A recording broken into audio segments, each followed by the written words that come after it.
Elementais, os espíritos da natureza. Um livro de C.W. Leadbeater. Uma outra evolução. Os espíritos da natureza, aos quais devemos considerar como uns dos habitantes autóctones da Terra, têm sido expulsos de diversas partes dela pela invasão do homem, da mesma forma como tem acontecido com os animais silvestres. Do mesmo modo, os espíritos da natureza evitam por completo as cidades populosas e outros lugares, onde se reúnem multidões humanas, pelo que ali se percebe apenas sua influência. Porém, nos tranquilos lugares rurais, nos bosques e campos, nas montanhas e no alto mar, estão sempre presentes, e sua influência é poderosa e onipenetrante, da mesma maneira que o perfume da violeta embalsama o ambiente ainda que esteja oculta na vegetação. Os espíritos da natureza constituem uma evolução em separado hoje, completamente distinta da evolução humana. Todos estamos familiarizados com a trajetória da segunda onda da vida, através dos 3 reinos elementares até chegar ao mineral, do qual ascende pelo vegetal e o animal para alcançar a individualidade no nível humano. Também sabemos que uma vez conseguida esta individualização, o progresso da humanidade leva-nos gradualmente para as etapas do caminho, e depois em progressão ascendente ao adaptado e às gloriosas possibilidades do além. Esta é a nossa linha de desenvolvimento, mas não devemos cair no erro de acreditar que seja única. Neste mundo em que vivemos, a vida divina flui por diversas correntes, das quais a nossa é apenas, e tão somente uma, e de maneira alguma, a mais importante. Compreenderemos isto melhor, lembrando que a humanidade em sua manifestação física ocupa somente uma pequena parte da superfície terrestre, enquanto que outras linhas de evolução não só povoam a Terra mais densamente que o homem, mas também moram na dilatada planície do mar e nas matas do ar. Linhas de evolução. Na presente etapa, vemos que as diversas correntes que temos comentado fluem paralelamente, ainda que de outras maneiras distintas. Por exemplo, os espíritos da natureza não são, e nem serão nunca seres de uma humanidade como a nossa. No entanto, a vida deles emana do mesmo logo solar que emana a nossa, e a ele voltará igualmente como a nossa. Até chegar ao nível mineral, as correntes podem ser consideradas paralelas, mas logo que alcancem o ponto de conversão e subam pelo arco ascendente, se mostrará a diferença. A etapa mineral é, sabidamente, aquela em que a vida está mais profundamente incorporada na matéria física. Algumas correntes retêm formas físicas nas diversas etapas ulteriores do seu desenvolvimento, fazendo-as, conforme vão avançando, adequadas para a manifestação de sua vida interna, mas existem outras correntes, que desde então não se utilizam da matéria densa, e durante o resto do seu desenvolvimento neste mundo, usam corpos constituídos exclusivamente por matéria etérea. Desta forma, uma destas correntes ou coletividade de entidades, após passar pela etapa mineral, não se transporta ao reino vegetal senão, que toma veículos de matéria etérea, para morar no interior da crosta terrestre e no interior das compactas rochas. Muitos estudantes não chegam a compreender como é possível que existam seres vivos, e que estes morem no seio de uma rocha, ou no interior da crosta terrestre. Entretanto, os seres dotados de veículos etéreos não encontram a mais leve dificuldade para se mover, ver e ouvir através da massa rochosa, porque a matéria física é seu ambiente natural, e sua peculiar moradia, a única a que estão acostumados, e na que se sentem como na sua própria casa. Não é fácil formar-se um conceito exato sobre estes seres inferiores, que atuam em amorfos veículos etéreos. Pouco a pouco vão evoluindo até chegar a uma etapa na qual, se bem ainda residem no seio das rochas compactas, vão se aproximando cada vez mais da superfície da Terra, em lugar de se esconderem no mais profundo da crosta terrestre, e dentre eles os mais evoluídos, são capazes de se mostrarem eventualmente ao ar livre durante um curto período de tempo. Estes seres foram avistados e, frequentemente, ouvidos nas cavernas e nas minas. A literatura medieval deu-lhes o nome de gnomos. Nas condições ordinárias, a etérea matéria de seus corpos não é visível aos olhos físicos. Quando se mostram visíveis é porque se revestem de um véu de matéria física, ou aqueles que os têm avistado, possuem uma excitação sensorial extraordinária, a ponto de sentir as ondas vibratórias dos éteres superiores, e assim poder ver, o que normalmente não é perceptível. Não é estranho nem difícil conseguir uma temporária excitação da faculdade visual, necessária para perceber os espíritos da natureza. Por outro lado, a materialização é coisa fácil, para seres situados muito próximos dos limites da visibilidade. Assim, estes seres poderiam ser vistos com maior frequência, se não fosse pela sua arraigada repugnância aos seus vizinhos, os homens. Na etapa seguinte de sua evolução, convertem-se em fadas, que, como nos humanos, costumam morar na superfície da Terra, apesar de possuírem ainda um corpo etéreo. Depois desta etapa passam a ser espíritos aéreos no reino dos devas ou anjos, conforme explicaremos mais adiante. A onda de vida no reino mineral não só se manifesta por meio das rochas, que constituem a crosta terrestre, senão também por meio das águas oceânicas, que assim como as rochas, deixam passar através de si mesmas as formas etéreas inferiores, ainda desconhecidas para os humanos, e que moram no interior do nosso globo. Assim mesmo as águas cedem espaço a outras inferiores formas etéreas, que têm sua morada nas profundezas dos mares. Neste caso, também a seguinte etapa de evolução nos oferece formas mais definidas, ainda que etéreas, que vivem no meio das águas, e raras vezes se mostram na superfície. A terceira etapa, correspondente às fadas nos espíritos terrestres, nos dá a visão de espíritos aquáticos que com suas brincadeiras, povoam as dilatadas superfícies dos oceanos. As entidades que seguem estas linhas de evolução, tomam corpos de matéria exclusivamente etérea, e não entram nos reinos vegetal, animal ou humano, mas existem outros espíritos, que antes da sua diversificação, passam pelos reinos vegetal e animal. Assim nos oceanos existe uma corrente de vida, que ao deixar o reino mineral, entra no vegetal em forma de algas, depois passa pelos corais, esponjas e enormes cefalópodes de entre as águas, para depois se aparentar com os peixes, e converterem-se mais tarde em espíritos aquáticos. Estas entidades conservam o veículo físico denso até um nível muito elevado. Assim, da mesma forma, observamos que as fadas não somente procedem dos gnomos, mas também das camadas inferiores do reino animal, pois há uma linha de evolução, que toca ligeiramente ao reino vegetal em forma de cogumelos, e depois passa pelas bactérias e pequenos seres de diversas espécies, aos insetos e répteis, para depois ascender à formosa ordem das aves, de onde ao final de muitas reencarnações ornitológicas, entra na ainda mais bela comunidade das fadas. Existe outra linha de evolução, que provém do reino vegetal, onde assume as formas de ervas e gramíneas, e depois passa ao reino animal das formigas e abelhas até se converter por fim em seres etéreos que, análogos às abelhas, brincam em torno das plantas e flores, na produção de cujas numerosas variedades, influem notavelmente até o ponto de suas funções servirem de auxílio para a especialização e cultivo dos vegetais. Entretanto, convém distingui-los cuidadosamente a fim de evitar confusões. Os diminutos seres que cuidam das flores podem dividir-se em duas grandes categorias com numerosas variedades em ambas. A primeira categoria é a dos elementais propriamente ditos, que apesar de sua beleza, são somente formas mentais, e de nenhuma forma seres vivos. Poderíamos dizer que são criaturas da vida temporal. São muito ativos e atarefados durante sua curta existência, mas não reencarnam, nem evoluem, e uma vez acabada sua obra, desintegram-se se evaporando na atmosfera circundante, da mesma maneira que acontece com nossas formas mentais. São formas mentais dos anjos ou devas, encarregados da evolução do reino vegetal. Quando a um destes devas lhe vem à mente uma nova ideia relacionada com alguma espécie de planta confiada aos seus cuidados, emite uma forma mental com o determinado propósito de realizar esta ideia. Geralmente a forma do seu pensamento é um modelo etéreo da planta em questão, ou bem uma diminuta criatura, que ronda ao redor da planta, enquanto esta forma os botões, e gradualmente vai dando-lhes a configuração e as cores que foram idealizadas pelo deva para aquela flor.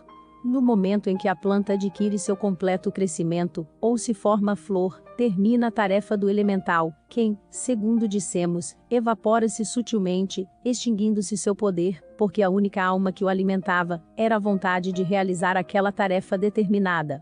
Porém podem ser vistos, ao redor das flores, outros diminutos seres, verdadeiros espíritos da natureza, dos quais há muitas variedades.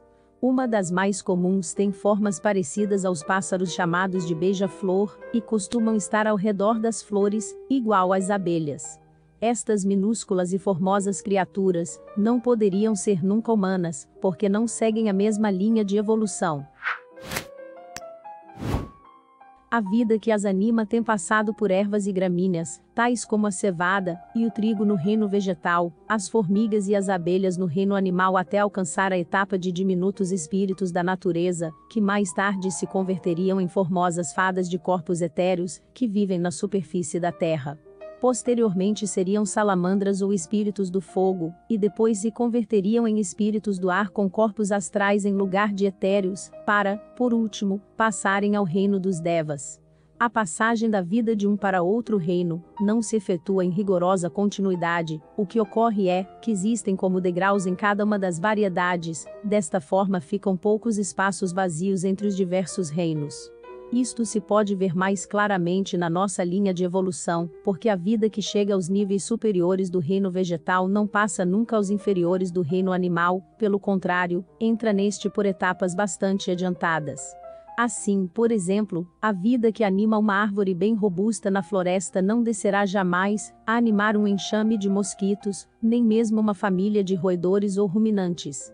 Estas formas animais estão animadas pela vida, que saiu do reino vegetal no nível da dália, ou do dente de leão. Em todo caso é necessário percorrer toda a escalada evolutiva. Poderia ser como se a parte dianteira de um reino fosse paralela à parte traseira do reino imediatamente superior, de tal sorte que o trânsito de um para outro pode ser efetuado por diferentes níveis conforme o caso. A corrente de vida, que entra no reino humano, foge das etapas inferiores do reino animal, isto é, que a vida que irá alcançar o reino humano, não se manifestará jamais em formas de insetos ou répteis. Antigamente entrou no reino animal pelo nível dos enormes sáurios antediluvianos, mas agora passa diretamente das formas superiores vegetais a dos mamíferos. Da mesma maneira, quando se individualizam os mais adiantados animais domésticos, não necessariamente devem humanizar-se pela primeira vez em forma de seres selvagens ou primitivos. De todas as formas, sabemos que, assim como o reino humano está acima do reino animal, da mesma forma o grandioso reino dos anjos e devas está acima do humano, e que a entrada neste reino é uma das 7 portas que se abrem perante os passos do adepto. Este mesmo reino dos devas é a etapa superior da evolução dos espíritos da natureza. Nisto vemos outro exemplo do que anteriormente comentamos, porque o adepto entra no reino dos devas pela 4ª etapa, sem passar pelas 3 inferiores, enquanto que o espírito da natureza entra no reino dos devas pela 1ª etapa, ou seja, por onde entram os devas inferiores. Ao entrar no reino dos devas, recebe o espírito da natureza, a divina faísca da 3ª onda de vida, desta forma consegue obter a individualidade, da mesma forma que também a consegue o animal quando entra no reino humano. Porém, da mesma forma que o animal só pode individualizar-se estando em contato com o homem, analogamente, os espíritos da natureza, para conseguirem sua individualidade, precisam estar em contato com os anjos, servir como ajudantes e trabalhar com eles, até aprenderem a trabalhar como eles.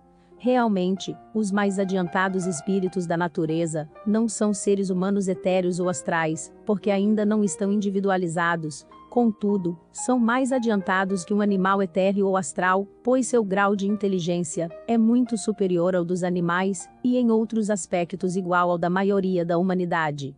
Por outro lado, os espíritos da natureza de ordem inferior têm uma inteligência muito limitada, semelhante à das borboletas e abelhas, que são muito parecidas entre elas.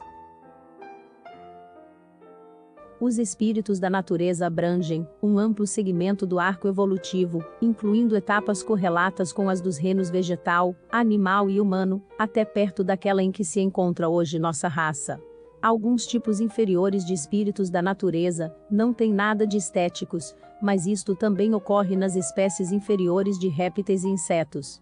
Existem tribos de espíritos da natureza, ainda não desenvolvidos que possuem gostos grosseiros, e portanto, seus aspectos estão em correspondência com sua etapa de evolução. As massas com enormes e vermelhas faces, que vivem nas emanações etéreas do sangue, e dos peixes em estado de putrefação, são tão horríveis a olho nu, quanto a sensação que causam nas pessoas de mente pura. Igualmente são repulsivas as criaturas pretas e vermelhas, semelhantes a horríveis crustáceos e outros monstros semelhantes, a enormes lulas que se divertem nos vapores alcoólicos, e nas orgias e festas onde o álcool predomina. Porém, por muito repugnantes que estes seres pareçam, não são maléficos de per si, e nem ficam em contato com o homem, a menos que se degrade ao nível deles, escravizado por suas baixas paixões. Somente os espíritos da natureza destas espécies inferiores e repulsivas se aproximam voluntariamente ao ser humano mais vulgar. Outros da mesma classe, porém, algo menos materiais, desfrutam em se banhar nas grosseiras vibrações levantadas pela cólera, a avareza, a crueldade, a inveja, o ciúme e o ódio. Quem cede a estes pouco nobres sentimentos fica exposto a estar constantemente rodeado pelas baixas multidões do mundo astral, onde uns a outros se atropelam com tétricas ânsias de saborear um arrebato passional, e na sua cegueira, fazem de tudo para provocá-lo e intensificá-lo. Apenas cabe crer que tão horrorosas entidades pertençam ao mesmo reino que os simpáticos e brincalhões espíritos da natureza que vamos descrever. As fadas. Este é o tipo mais conhecido pelo homem. As fadas vivem normalmente na superfície da Terra. Sendo seu corpo etéreo, podem atravessar à vontade a crosta terrestre. Suas formas são muito diversas, mas geralmente têm formas humanas de tamanho diminuto com alguma grotesca exageração em uma ou outra parte do seu corpo. Uma vez que a matéria etérea é plástica, e facilmente modelável pelo poder do pensamento, são capazes de assumir qualquer aspecto que lhes agrade, se bem que têm por si mesmas formas peculiares que levam, quando não necessitam assumir outra com determinado propósito, e não exercem nenhum esforço para transmutá-las. Também têm cores próprias, que distinguem umas espécies de outras da mesma forma, como se distinguem os pássaros por diferentes cores de penas. Existe um número muito elevado de raças de fadas, cujos indivíduos diferem em inteligência e aptidões, igual ao que ocorre com os homens. Analogamente aos seres humanos, cada raça vive em distinto país, e às vezes em diferentes comarcas de um mesmo país, e os indivíduos de cada raça tendem geralmente a se manterem juntos, como acontece com os seres humanos. As fadas estão distribuídas pela superfície da Terra tão diversamente como os demais reinos da natureza. Como o reino das aves, do qual algumas das fadas procedem, existem variedades exclusivas de um país, outras que são mais comuns num país e mais raras em outro, sendo que algumas se podem encontrar em todos os países. Também como as aves, as fadas das mais vivas e brilhantes cores moram nos trópicos. Tipos étnicos. Os tipos humanos predominantes nas diferentes partes do mundo se distinguem facilmente, e são, de certa forma, característicos. Será que esta distinção pode ser proveniente da persistente influência das fadas, que no transcurso dos séculos tenham modulado os seres humanos, animais e plantas da sua vizinhança, estabelecendo as formas nas quais inconscientemente se adaptaram os outros reinos? Por exemplo, não pode ser maior o contraste entre as brincalhonas e dançarinas bonecas de cores alaranjadas, púrpura, escarlate e ouro, que existem entre os vinhedos da Sicília, e as discretas criaturas verdes e cinza, que se passeiam tranquilamente pelas beiradas dos riachos na Bretanha, ou as bondosas fadas morenas, que frequentam as montanhas da Escócia.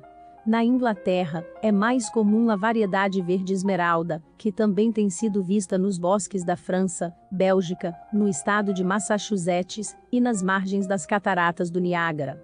As vastas planícies de Dakota estão habitadas por uma variedade branca e preta, que não tem sido vista em nenhum outro lugar, e a Califórnia desfruta de uma outra variedade muito linda, branca e ouro, que também parece ser única. A espécie mais comum da Austrália é muito característica pela admirável luminosidade de cor azul celeste, porém, existem muitas diferenças entre as fadas de Nova Gales do Sul e Vitória, e as da tropical Terra da Rainha. As fadas deste último país são muito parecidas com as da Indonésia. A ilha de Java é muito prolífera nestas graciosas criaturas, das quais existem duas variedades, ambas monocromáticas. Uma de cor anil com leves reflexos metálicos, e outra que tem todas as gamas de amarelo. São estranhas, mas muito simpáticas. Uma surpreendente variedade local, está fartamente adornada com listras alternadas verdes e amarelas iguais a uma jaqueta esportiva. Esta variedade listrada é, talvez, a mais conhecida naquela região, sendo vermelha e amarela na península de Malaca, verde e branca ao outro lado do Estreito de Sumatra. Esta grande ilha também desfruta de uma grande variedade de fadas de lindas cores, predominando o heliotrópio pálido, que anteriormente somente se tinha visto nas colinas de Ceilão. A espécie que habita na Nova Zelândia é de cor azul intenso, com pequenas marcas prateadas, enquanto que nas ilhas do Mar do Sul se encontra uma variedade de cor prateada irisada como madrepérola. Na Índia, podemos encontrar diversas espécies de fadas, desde as de cor rosada e verde pálido ou azul claro e amarelo esverdeado nas montanhas do país, até as que possuem cores mescladas fortes em sua intensidade, que vivem nas planícies. Em algumas partes deste maravilhoso país, temos visto a variedade do preto com o amarelo ouro, que é mais comum nos desertos africanos, e também outras cujos indivíduos parecem verdadeiras estatuetas de brilhante metal semelhante ao latão dos Atlantes. Algo parecido a esta última, é uma curiosa variedade, que parece como fundida no bronze, que habita nas vizinhanças dos vulcões ativos, pois são os únicos lugares onde têm sido avistadas, às margens do Vesúvio e do Etna, no interior de Java, nas Ilhas Sanduíche, no Parque Yellowstone do norte dos Estados Unidos, e também em certa comarca de Nova Zelândia. Vários indícios dão a entender que esta variedade é a sobrevivência de um tipo primitivo e representa uma espécie de elo de trânsito entre o gnomo e a fada. Em alguns casos, comarcas próximas resultam estar habitadas por muito diferentes classes de espíritos da natureza. Por exemplo, segundo já disse, os gnomos de cor verde esmeralda são comuns na Bélgica, entretanto a 160 quilômetros de distância, na Holanda, não se vê nenhum deles, porém existe uma grande variedade de cor púrpura escuro. Numa montanha sagrada da Irlanda. Coisa estranha é que a altura sobre o nível do mar parece que influi na distribuição geográfica dos espíritos da natureza, pois aqueles que vivem nas montanhas rara vez se misturam com os das planícies. Lembro-me de que ao ascender a montanha de Slievenamon, uma das tradicionalmente sagradas da Irlanda, é possível observar os definidos limites de demarcação entre os distintos tipos. Tanto nas saliências quanto nas encostas inferiores, assim como nas planícies circundantes, encontram-se povoadas por uma maligna e ativíssima variedade vermelha e preta, atraída por centros magnéticos, que faz aproximadamente 2000 anos, estabeleceram os sacerdotes magos da antiga raça Milesia, para assegurar e perpetuar seu domínio sobre as gentes, mantendo-as sob a influência da grande ilusão. Entretanto, depois de meia hora de ascensão pela montanha, não foi possível ver nenhum destes seres vermelhos e pretos, pelo contrário, a ladeira estava povoada por um apaziguador tipo azul moreno, que desde muito tempo atrás, estava sob as ordens do Tuatha de Danann. Também tem estes, suas zonas perfeitamente delimitadas, e nenhum outro espírito da natureza de qualquer outro tipo, atreve-se a penetrar no espaço alheio, nem no cume consagrado aos poderosos devas de cor verde que, durante mais de 2000 anos, estão ali custodiando um dos centros de força viva, que prendem o passado ao futuro da mística terra de Erin.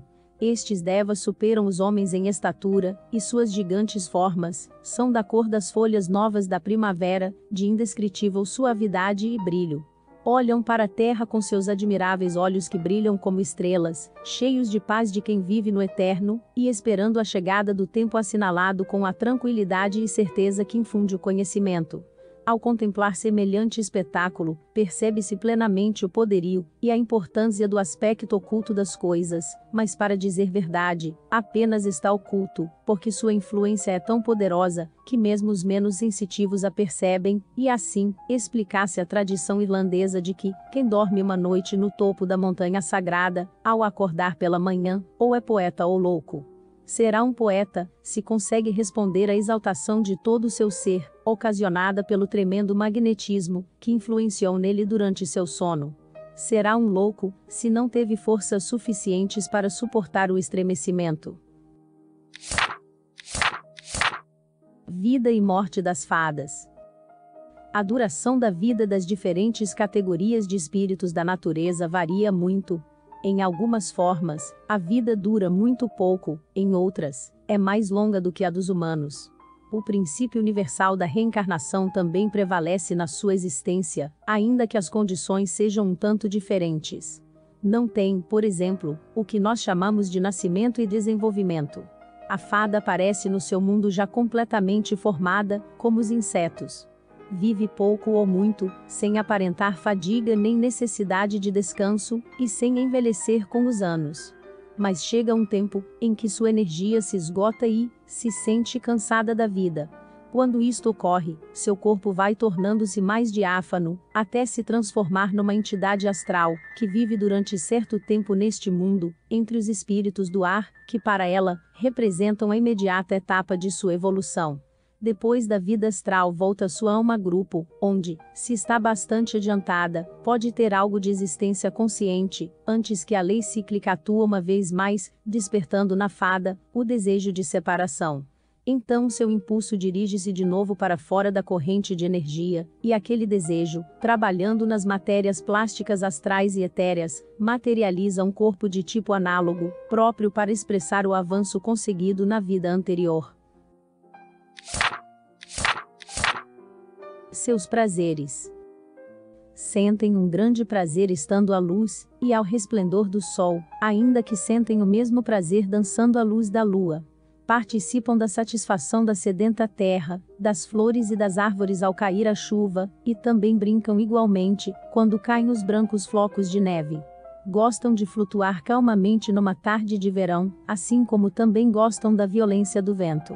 Não somente admiram toda a beleza de uma árvore, ou de uma flor, as delicadezas de seus matizes, ou mesmo a graça de suas formas, senão que também se interessam muitíssimo, e sentem um profundo respeito e prazer por todos os processos da natureza, na circulação da seiva, no brotar dos galhos e brotos novos, e no nascimento e queda das folhas. Naturalmente que destas características se aproveitam os grandes seres que presidem a evolução, valendo-se dos espíritos da natureza, para ajudar a combinação das cores, e ao arranjo das variedades. Além disso, atendem cuidadosamente à vida das aves e insetos no momento da fecundação de seus ovos, e na eclosão das crisálidas. Também adoram ver brincando os filhotes de veados, os cordeirinhos, esquilos e outros animaizinhos. Outra vantagem inestimável da evolução etérea é que estes seres não precisam alimentar seus corpos por meio de comidas e bebidas, pelo contrário, absorvem do éter circundante sem nenhum esforço nem fadiga toda a matéria necessária para a nutrição de seus corpos. Não cabe dizer que consomem matéria etérea, senão melhor, que continuamente estão efetuando um intercâmbio de partículas, eliminando aquelas desgastadas por terem consumido sua energia, e assimilando outras plenamente dinamizadas. Ainda que os espíritos da natureza não comam, a fragrância das flores os deleita num grau análogo ao prazer que experimentam os seres humanos ao saborear os mais deliciosos manjares. O simples aroma é para eles mais do que um deleite, pois banham seus corpos até ficar totalmente impregnados das fragrâncias. Os sentidos, incluindo o sistema nervoso destes seres, são muito mais delicados que os nossos. Percebem um grande número de vibrações, que naturalmente escapam aos nossos grosseiros sentidos, sentindo odores em plantas e minerais, que para nós são totalmente inodoros. Não têm estrutura interna, uma vez que seus corpos são semelhantes à neblina, portanto não é possível desmembrá-los, ou feri-los, nem lhes afeta o frio ou o calor. Assim sendo, existe uma variedade de fadas, que preferem mais a qualquer outra coisa, banhar-se no fogo. Quando acontece um incêndio, rapidamente acodem de todas as partes, e se deslizam com um prazer imensurável entre as oscilantes chamas, iguais às crianças humanas, que se deslizam num escorregador. Estas fadas são os espíritos do fogo, as salamandras da literatura medieval.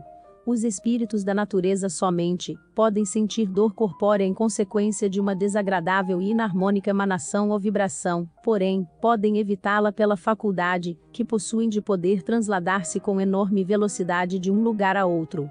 Segundo observado até agora, as fadas estão totalmente livres da maldição do medo, tão dominante na vida do reino animal, que corresponde em nossa linha de evolução ao reino das fadas na evolução etérea. O romanticismo das fadas. As fadas têm uma imaginação invejavelmente fértil, e nos momentos de recreio com suas companheiras, ficam idealizando todo tipo de fantasias, fantásticos cenários e românticas situações. As fadas podem ser comparadas a um garoto contando histórias aos seus companheiros, ainda com uma vantagem sobre a criança, ou seja, como as demais fadas têm visão etérea e astral inferior, todas as ideias e personagens do conto tomam forma visível para os ouvintes durante o transcurso da relação. Sem dúvida, que muitos destes contos podem parecer-nos sem muito sentido e de estranha finalidade, porque a inteligência das fadas atua em direção distinta da nossa. Para elas são vividamente reais e motivos inesgotáveis de prazer e alegrias. A fada que demonstra extraordinário talento em imaginar narrações ganha facilmente o afeto e a consideração de suas companheiras, sem que jamais lhes falte auditório. Quando um ser humano vislumbra um grupo de fadas, faz um julgamento segundo seus rotineiros preconceitos e toma a fada principal, como sendo um rei ou uma rainha, segundo a figura que naquele momento a fada está assumindo.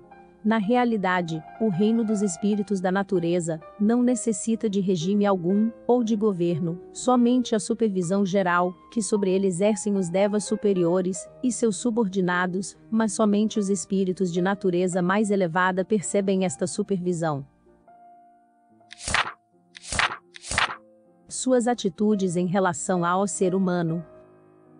A maior parte dos espíritos da natureza tem repugnância e evita a companhia dos seres humanos, e isto não deve estranhar, pois para eles, os homens são como demônios devastadores, que destroem tudo e todos por onde passam.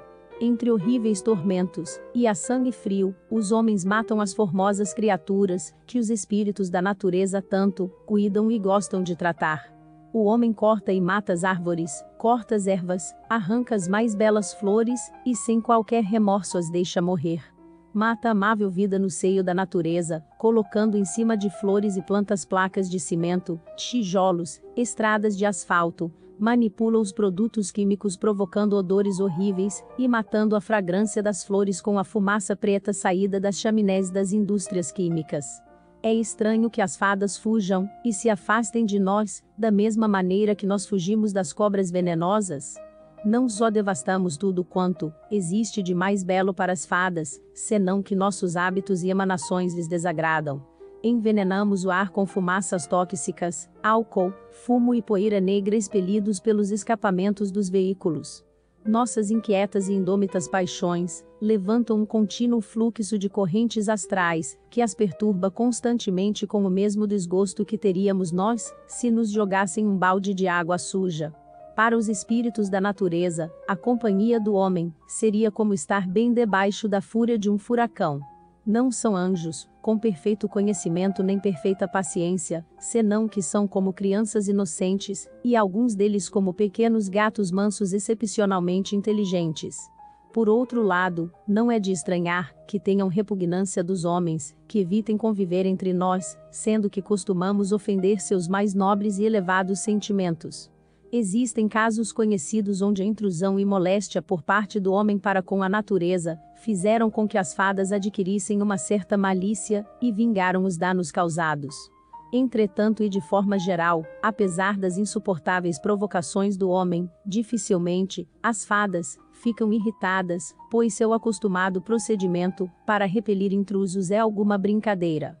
Gostam de enganar os intrusos, fazendo-os perderem-se nos caminhos ao atravessar um pântano, fazendo-os dar voltas em círculo a noite toda, enquanto acreditam que estão indo em linha reta, forçando a visão, fazendo-os crer que existem palácios e castelos onde não há nada. Várias histórias, contos e lendas sobre estas curiosas características das fadas subsistem tradicionalmente entre os moradores de pequenas aldeias nas comarcas montanhosas. Feitiço.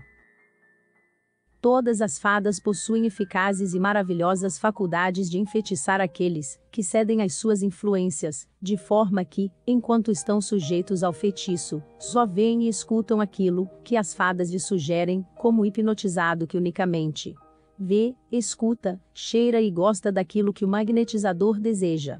Os espíritos da natureza, porém, não possuem a hipnótica condição de dominar a vontade humana, com exceção de quando se trata de pessoas de pobre entendimento, e que cedem a um invisível terror durante o qual fica suspensa sua vontade. As fadas não têm outro poder que o de alucinar os sentidos, mas nesta arte são indiscutivelmente mestras, e são conhecidos casos onde foram enfeitiçadas massas de pessoas. Os cidadãos da Índia efetuam com auxílio delas seus mais surpreendentes atos, entre estes o do cesto, e outro que lança ao ar acima uma corda que se mantém rígida no espaço sem qualquer apoio. Todos os espectadores, nestes casos, estão coletivamente alucinados, acreditam que estão presenciando uma série de sucessos que na realidade não estão ocorrendo. O poder do feitiço consiste simplesmente em forjar uma vigorosa imagem mental e projetá-la depois na mente do enfeitiçado. Para a maioria dos homens, isto lhes parecerá impossível, porque nunca o intentaram antes, e nem sabem como deve realizar-se. A mente da fada não é tão ampla como a do homem, porém está acostumada a forjar e projetar imagens para as mentes alheias, porque esta é uma das principais tarefas na sua vida cotidiana. Não é de estranhar que, com a continuidade desta prática, estejam as fadas espertas neste tipo de operações, que resulta muito mais fácil para elas quando, como no caso dos hindus, tenham que se reproduzir centenas de vezes esta mesma imagem, até que cada pormenor se consiga sem esforço como consequência do hábito.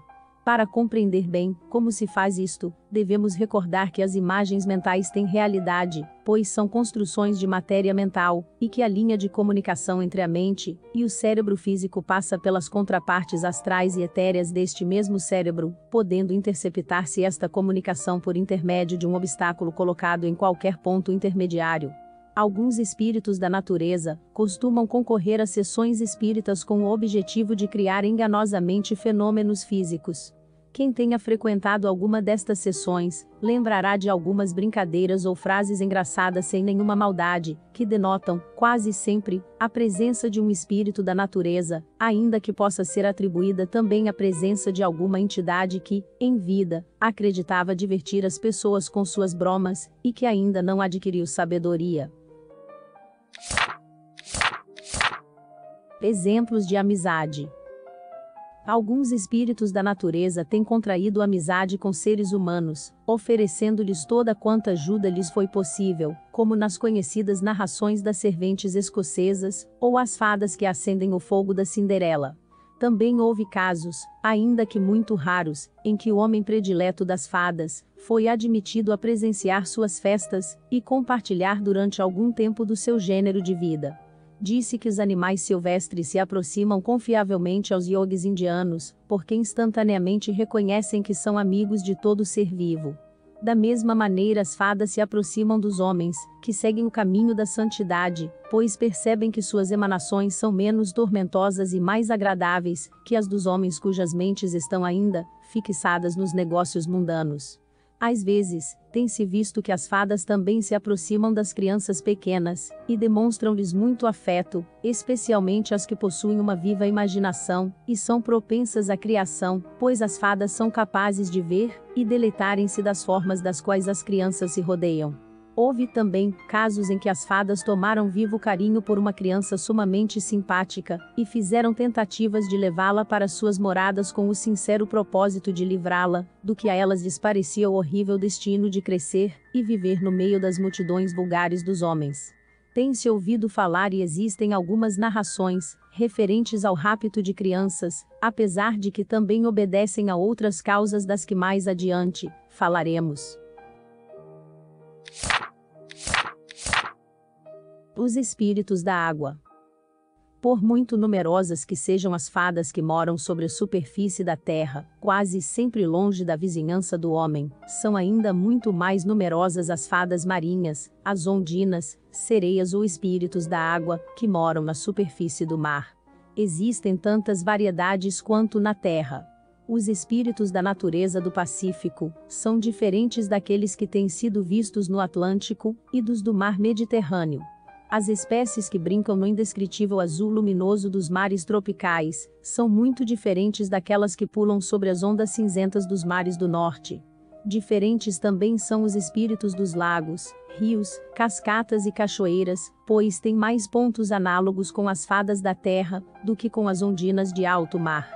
Suas formas são variadas, ainda que com frequência lembram a forma humana. Em geral tendem a tomar formas maiores que as fadas dos bosques e montanhas, pois assim como estas são diminutas, as ondinas assumem formas e tamanhos humanos. A fim de evitar erros, convém insistir na faculdade proteica dos espíritos da natureza. Tanto os da terra como os da água podem aumentar ou diminuir seu tamanho, segundo a sua vontade, e tomar a forma que melhor lhes pareça. Teoricamente não há restrição nesta faculdade, mas na prática tem seus limites, ainda que sejam muito amplos. Uma fada que tenha meio metro de altura, poderá acrescentar sua estatura até se igualar à de um homem, em média 1,74 m. Mesmo que o esforço para isto tenha sido bastante violento, somente poderia manter-se nesta altura durante 4 minutos. Com a finalidade de assumir uma forma diferente da sua, o espírito da natureza precisa, em primeiro lugar, concebê-la claramente, e somente poderá manter esta imagem durante o tempo que consiga fixá-la em sua mente, pois no momento em que se distrair, voltará à sua aparência normal. Ainda que a matéria etérea possa ser moldada facilmente através do poder do pensamento, não se consegue com a mesma rapidez que a do corpo astral. Cabe aqui dizer que a matéria mental obedece instantaneamente ao pensamento, e a matéria astral a segue em ordem de rapidez, de forma que o observador comum não percebe a diferença. Porém, quanto à matéria etérea, a visão do homem que a possui pode perceber sem nenhuma dificuldade os aumentos e as diminuições das formas. Uma sílfide cujo corpo é formado de matéria astral, muda de forma com a rapidez de um relâmpago. A fada cujo corpo é etéreo, aumenta e diminui de tamanho com assombrosa rapidez, mas não o faz instantaneamente. Poucos espíritos terrestres são de estaturas gigantescas, entretanto esta é a estatura normal dos espíritos do mar. As fadas da terra costumam trajar-se imaginariamente com prendas e indumentárias humanas, e apresentam-se com estranhos chapéus, calças, vestidos e jaquetas, porém nunca têm sido vistos tais figurinos nos espíritos que habitam do mar. Quase todas as ondinas têm a faculdade de levantar-se do seu peculiar elemento, flutuar e voar em curtos trechos pelo ar. Gostam de brincar entre as espumas e cavalgar nas cristas das ondas. Não sentem tanta repugnância pelo homem, como suas irmãs terrestres, talvez porque sejam raras as ocasiões em que o homem se depara com elas. Não descem a muita profundidade na água, não costumam submergir além do alcance da luz, de forma que sempre fica considerável espaço entre seus domínios e os daquelas outras criaturas menos evoluídas, que moram no interior das águas. Algumas espécies muito formosas habitam nas águas interiores, onde o homem ainda não tem possibilidade de dominar. Os resíduos fecais que contaminam as águas lhes produzem grande desgosto, porém gostam das turbinas e dos canais de irrigação nos locais tranquilos, e têm sido vistas brincando nas águas dos moinhos. Gostam especialmente das cascatas e grandes quedas de água, do mesmo modo que suas irmãs marinhas o fazem sobre as ondas. O grande prazer que lhes produz brincar nas quedas de água ou cataratas, faz com que não sintam tanta repugnância do homem nestes lugares específicos, e é possível, em dias claros, avistar algumas, durante o verão, nas cataratas do Niágara, e mesmo nas cataratas do Iguaçu, no Brasil, mas geralmente costumam manter-se no centro das quedas, e nas rápidas correntes do rio. Quando os rios começam a ficar gelados, as fadas se transladam, igual ao que fazem as aves em busca de climas mais quentes. O frio não lhes causa nenhum mal, mas as águas congeladas ficam muito paradas e não gostam de brincar nelas. Algumas espécies, quando os rios ficam congelados, vão para o mar. Outras não gostam de águas salgadas e preferem migrar para lagos próximos. As fadas. Este é o tipo mais conhecido pelo homem. As fadas vivem normalmente na superfície da terra.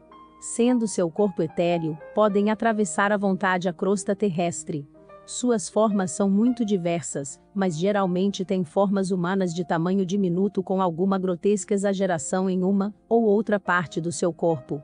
Uma vez que a matéria etérea é plástica e facilmente modelável pelo poder do pensamento, são capazes de assumir qualquer aspecto que lhes agrade, se bem que têm por si mesmas formas peculiares que levam, quando não necessitam assumir outra com determinado propósito, e não exercem nenhum esforço para transmutá-las.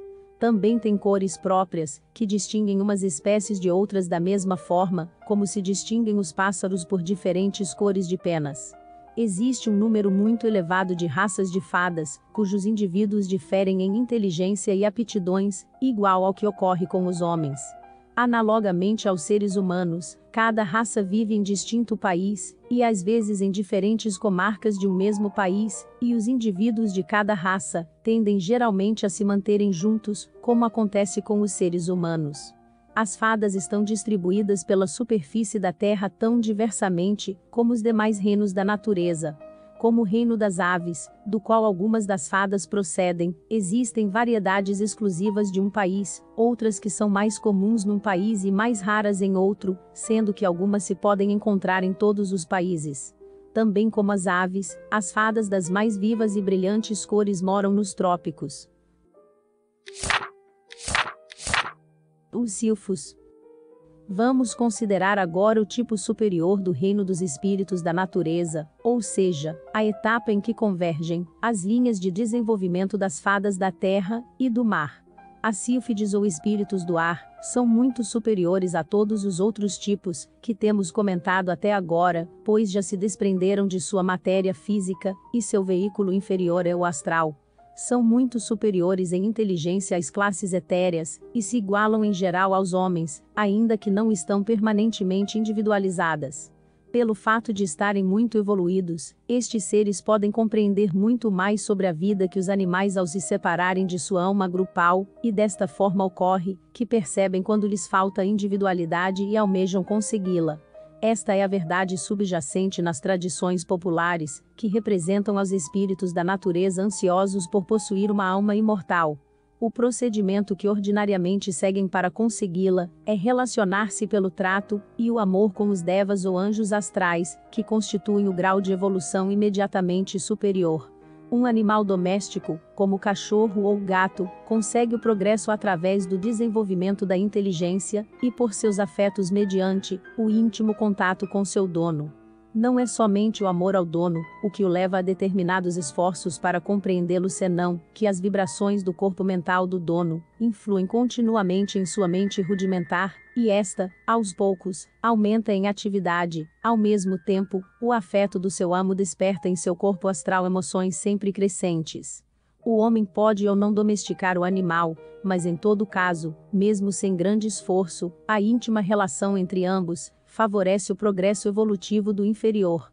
Com o passar do tempo, o desenvolvimento do animal chegará a um nível em que será capaz de receber a terceira onda, ou melhor, a efusão de vida, o que o individualizará, separando-o definitivamente de sua alma grupal. Agora podemos afirmar que é exatamente isto o que ocorre entre os devas e as sílfides, com a única diferença de que é efetuado de maneira mais eficaz e inteligente. Mesmo um homem, entre mil, não sabe nada a respeito da verdadeira evolução do seu cão ou gato, e nem o animal compreende as possibilidades que o esperam, mas o deva conhece perfeitamente o plano da evolução, e em muitos casos também a sílfide sabe o que mais lhe convém, e em consequência disto trabalha inteligentemente para lográ-lo. É assim que cada deva astral tem várias sílfides, ensina-lhes e aprende delas, intercambiando seus afetos. Muitos destes devas astrais servem de agentes aos seres que distribuem o karma, e assim ocorre que as sílfides costumam ser agentes subalternos desta obra, adquirindo, sem dúvida, grandes conhecimentos, enquanto executam o trabalho a elas designado. O adepto sabe como utilizar os serviços dos espíritos da natureza, quando deles precisa, e são muitos os assuntos que se lhes podem confiar. No jornal Broadviews, de fevereiro de 1907, foi publicado um admirável relato da forma engenhosa em que um espírito da natureza desempenhou uma tarefa que lhe havia sido confiada por um adepto. Ficou encarregado de distrair um senhor inválido e doente, e durante 5 dias, o manteve entretido com curiosas e interessantes visões, cujo feliz resultado, segundo confirmou o próprio enfermo, fez alegrar meus dias que em ordinárias circunstâncias teriam sido um tedioso sofrimento. Empregando sua criatividade, o espírito da natureza mostrou-lhe uma desconcertante variedade de cenas nas quais ele aparecia no interior de rocas viventes com uma vasta variedade de seres vivos no seu interior.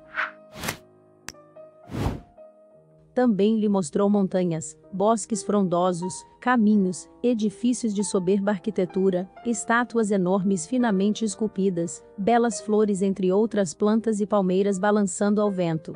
Com os objetos do local, compunha várias cenas de mágica transmutação, e na verdade, da curiosa índole do prazer proporcionado, era possível coligir-se a espécie de espírito da natureza dedicado a uma obra tão caritativa. Os magos orientais às vezes, procuram obter ajuda dos espíritos superiores da natureza para suas operações, porém este exemplo não está isento de perigos. De fato tem de usar a invocação ou evocação destes seres. A invocação consiste em atrair o espírito com súplicas, para conseguir a ajuda necessária. A evocação consiste em atualizar influências, que levam o espírito a obedecer. Se fracassar no intento, o mago se expõe a provocar sua hostilidade com risco de inutilizá-lo permanentemente, ou pelo menos o colocará em situação ridícula. Existem muitas variedades de sílfides, que se diferenciam em poder, inteligência, aspecto e costumes. Naturalmente que não estão tão contraídas a determinados lugares, como as outras classes já descritas, ainda que parecem reconhecer os limites das diversas zonas de altitude, uma variedade flutua sempre perto da superfície terrestre enquanto outras espécies, raras vezes ficam perto. De maneira geral, compartilham da mesma repugnância pela vizinhança com os seres humanos, e seus inquietos desejos, em algumas raras ocasiões, suportam esta repugnância em troca de diversões e brincadeiras. Seus divertimentos. Divertem-se animando formas mentais de várias classes. Por exemplo, um novelista produz vigorosas formas mentais de todos seus personagens e vai movimentando-os, como se fossem marionetes, no seu diminuto cenário, pois às vezes um tropel de brincalhões espíritos da natureza apodera-se das formas mentais criadas pelo novelista e desenvolve uma ação sob um plano improvisado pela excitação do momento, de tal modo que o desalentado autor percebe que seus pequenos bonecos se escapam da mão dele, parecendo demonstrar vontade própria. Os desejos de brincar, tão característicos em algumas fadas, persistem nas espécies inferiores de sílfides, cujas personificações não são já de índole tão inofensiva. Pessoas cujo mau karma as colocou sob o domínio da teologia supersticiosa, e ainda não têm inteligência, ou fé bastante para desfazer suas blasfemas doutrinas, produzem com suas temerosas emoções, horríveis formas mentais do imaginário demônio, a quem sua superstição concede tão predominante papel no universo. Sinto dizer que alguns travessos espíritos da natureza são incapazes de resistir à tentação de se transformarem nestas terríveis formas mentais, levando na brincadeira a aparecer-se com chifres, mostrar enormes dentes caninos, ou jogar fogo pelas narinas. Quem conhece a índole destes demônios de pantomima, não sofrerá nenhum dano. Porém as crianças que são bastante receptivas a estes vislumbres de tão espantosos aspectos, sentem profundo terror, mesmo tendo sido avisadas de sua falsidade. O espírito da natureza, em nenhum momento sente medo, porque não o conhece, por isso não vê as graves consequências de suas travessuras, pelo contrário, acredita que o medo do menino é fingido, e que faz parte da brincadeira.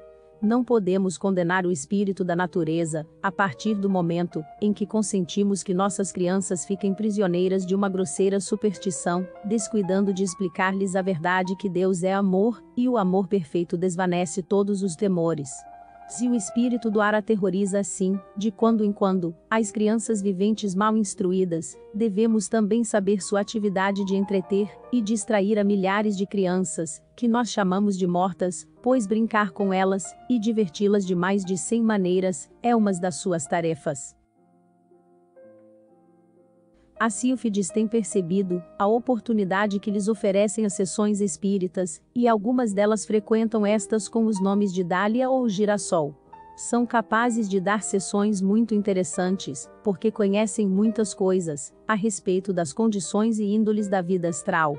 Respondem rapidamente às perguntas, com tanta veracidade, como seus conhecimentos lhes permite, e com aparência de profundidade, quando o assunto está mais além do seu alcance. Produzem ruídos, movimentos e o acender e apagar das luzes sem o menor esforço, e estão dispostas a levar qualquer mensagem que seja necessária, não para fazer mal, nem enganar, senão pelo prazer de experimentar, de servir como mensageiras, vendo-se adoradas e reverenciadas com profunda devoção e afeto como queridos espíritos e anjos da custódia.